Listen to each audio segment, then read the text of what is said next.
ज्याप्रमाणे श्रावण महिना भगवान शिवाला समर्पित आहे, कार्तिक महिना भगवान विष्णूंना समर्पित आहे, त्याचप्रमाणे मार्गशीर्ष महिना श्रीकृष्णाला आणि माता लक्ष्मीला समर्पित आहे।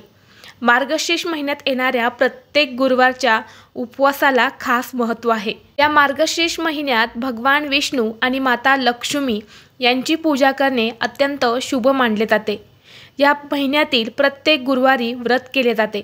यासोबतच देवी महालक्ष्मीची पूजा सुद्धा केली जाते। धार्मिक मान्यतेनुसार या व्रताचे पालन केल्याने भक्तांना देवी लक्ष्मीची कृपा प्राप्त होते आणि त्यासोबतच जीवनात धन, यश आणि सुख समृद्धी येते।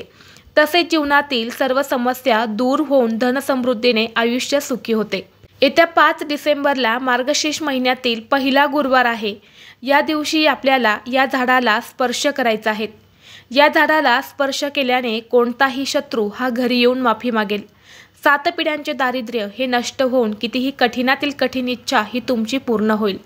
तर अशा कोणत्या झाडाला आपल्याला स्पर्श करायचा आहे याबद्दलची संपूर्ण माहिती आज या व्हिडिओमध्ये मी तुमच्यासोबत शेअर करणार आहे। त्यामुळे तुम्ही हा व्हिडिओ स्किप न करता शेवटपर्यंत पाहत राहा। चॅनलवरती नवीन असाल तर सबस्क्राइब करा आणि असेच माहितीपूर्ण नवनवीन व्हिडिओ पाहण्यासाठी बेल आयकॉनला प्रेस करा आणि कमेंट बॉक्समध्ये ओम श्री महालक्ष्मी नमः नक्की लिहा। धार्मिक ग्रंथानुसार मार्गशीर्ष महिना धार्मिक कार्यांसाठी विशेष मानला जातो, म्हणून हा महिना अतिशय शुभ मानला जातो। या महिन्यापासून सत्ययुग सुरू झाले होते असेही म्हटले जाते। त्यामुळे या महिन्यात शुभ कार्य अधिक फलदायी ठरत असते। तसेच या महिन्यात काही प्रभावी उपाय जर केले तर त्या उपायांचा आपल्याला शीघ्र फळ प्राप्त होते। येत्या 5 डिसेंबरला मार्गशीर्ष महिन्यातील पहिला गुरुवार आहे, तर आपल्याला या गुरुवारच्या दिवशी या झाडाला स्पर्श करायचा आहे। खूप प्रयत्न करूनही तुम्हाला यश मिळत नसेल आणि तुमचे खर्च जास्त होत असतील तर गुरुवारी काही उपाय केल्याने तुमच्या मार्गातील अडथळे दूर होतात आणि क्षणात तुमचं आयुष्य देखील बदलू शकतं। प्रत्येक व्यक्तीला श्रीमंत व्हायचे असते, परंतु काही वेळा कठोर परिश्रम करूनही अपेक्षित परिणाम मिळत नाही, तर काही लोक कमी कष्टाने जास्त यश मिळवतात। मात्र तुमची इच्छा असेल तर गुरुवारी तुम्ही हा उपाय अवश्य करून पहा। हा उपाय केल्याने तुम्ही सुद्धा जीवनात यश मिळवू शकता। आपल्या हिंदू धर्मात झाडे आणि वनस्पतींची देवाप्रमाणे पूजा केली जाते। वनस्पतीमध्ये जितके औषधी गुणधर्म आहे तितकेच आध्यात्मिक आणि पौराणिक महत्त्व देखील आहे। अशीच एक वनस्पती आहे ती म्हणजे केळी।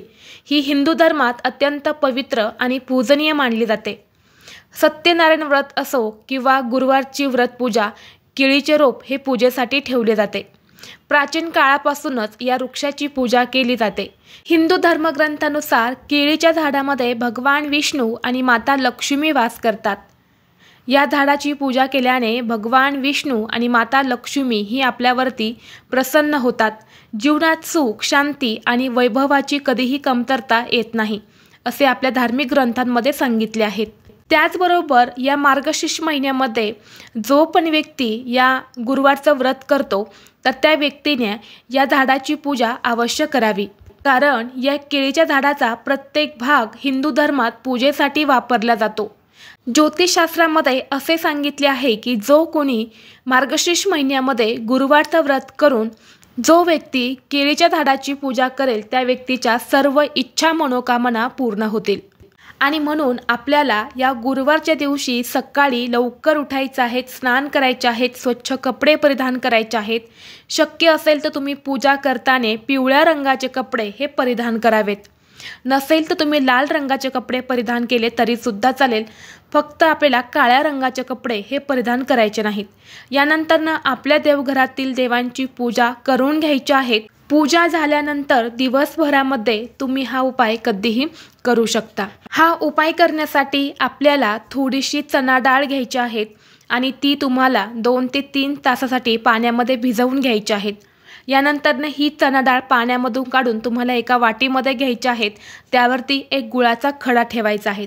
यानंतर तुम्हाला एक मातीची पंती घ्यायची आहे, त्यामध्ये शुद्ध गाईचं तूप घालायचं आहे। एक फुलवात जी आहे तर ती तुम्हाला त्यामध्ये लावायची आहे आणि त्या तुपामध्ये थोडीशी हळद देखील तुम्हाला घालायची आहे। यानंतर एक तांब्याचा कलश भरून घ्यायचा आहे। या कलशामध्ये स्वच्छ पिण्याचं पाणी असावं। त्यामध्ये तुम्हाला एक गुळाचा खडा आणि थोडंसं गाईचं कच्चं दूध टाकायचं आहे। यानंतरनं हळदी कुंकू, अक्षदा आणि या सर्व वस्तू घेऊन तुम्हाला केळीच्या झाडापाशी जायचं आहे। गेल्यानंतरनं सर्वप्रथम तिथे जाऊन तुम्हाला हा दिवा प्रज्वलित करायचा आहे। दिवा प्रज्वलित केल्यानंतर या दिव्याला आपल्याला आसन द्यायचं आहे। चिमूटभर हळद त्या दिव्याखाली ठेवायची आहेत आणि त्यावरती हा दिवा तुम्हाला त्या केळीच्या झाडापाशी लावायचा आहे। यानंतरनं या वृक्षाला आपल्याला जल अर्पण करायचं आहे, हळदी कुंकू अर्पण करायचं आहे, अक्षदा अर्पण करायच्या आहेत आणि यानंतर ती चणा डाळ आणि गूळ जो आहे तर त्या केळीच्या झाडाचं जे मूळ असतं तर त्या मुळापाशी आपल्याला अर्पण करायचे आहेत। यानंतरनं या झाडाला आपल्याला 7 प्रदक्षिणा करायच्या आहेत। प्रदक्षिणा करत असताना ओम नमो भगवते वासुदेवाय नमः या मंत्राचा जप करायचा आहे आणि 7 प्रदक्षिणा ज्या आहेत तर त्या आपल्याला करायच्या आहेत। यानंतरनं या झाडापाशी बसून आपल्याला विष्णू सहस्रनामाचं पठण करायचं आहे। जर तुम्हाला वाचता लिहिता येत नसेल तर तुम्ही श्रवण केलं तरी सुद्धा चालेल। यानंतरनं आपल्या उजव्या हाताचा स्पर्श करून आपल्या मनात जी काही इच्छा असेल तर ती तुम्हाला व्यक्त करायची आहे। तुमच्या मागे काही दुःख असेल, काही संकट असेल, काही अडचणी असेल किंवा तुम्हाला कोणत्याही कामामध्ये यश मिळत नसेल किंवा तुमची इतर कुठली इच्छा असेल तर ती पूर्ण होण्यासाठी तुम्ही हा जो उपाय आहे तर हा करू शकता। त्याचबरोबर जर तुमच्या घरामध्ये सतत पैशांच्या अडचणी येत असेल, आलेला पैसा तुमच्या घरामध्ये टिकत नसेल, भरपूर असं कर्ज तुमच्यावरती झालेलं असेल, प्रयत्न करूनही कर्ज हे फिटलं जात नसेल, पैसे येण्याचे सर्व मार्ग हे बंद झालेले असेल तर तुम्हाला गुरुवारच्या दिवशी अशी पूजा करून या केळीच्या झाडाचं एक छोटंसं मूळ जे आहे तर ते काढायचं आहे, घरी आणायचं आहे, स्वच्छ धुवून काढायचं आहे। एक तुम्हाला पिवळ्या रंगाचा धागा घ्यायचा आहे। पिवळ्या रंगाचा धागा नसेल तर हळद घ्या, पांढऱ्या रंगाचा धागा त्या हळदीमध्ये बुडवा आणि यानंतर त्या मुळाला तुम्हाला हा पिवळा धागा जो आहे तर तो बांधून घ्यायचा आहे आणि हे मूळ आपल्या देवघरामध्ये ठेवून त्याची तुम्हाला पूजा करायची आहे। पूजा करून झाल्यानंतर हे मूळ तुम्हाला लाल कपड्यामध्ये बांधायचं आहे आणि आपल्या पैशांच्या तिजोरीमध्ये ठेवायचं आहे।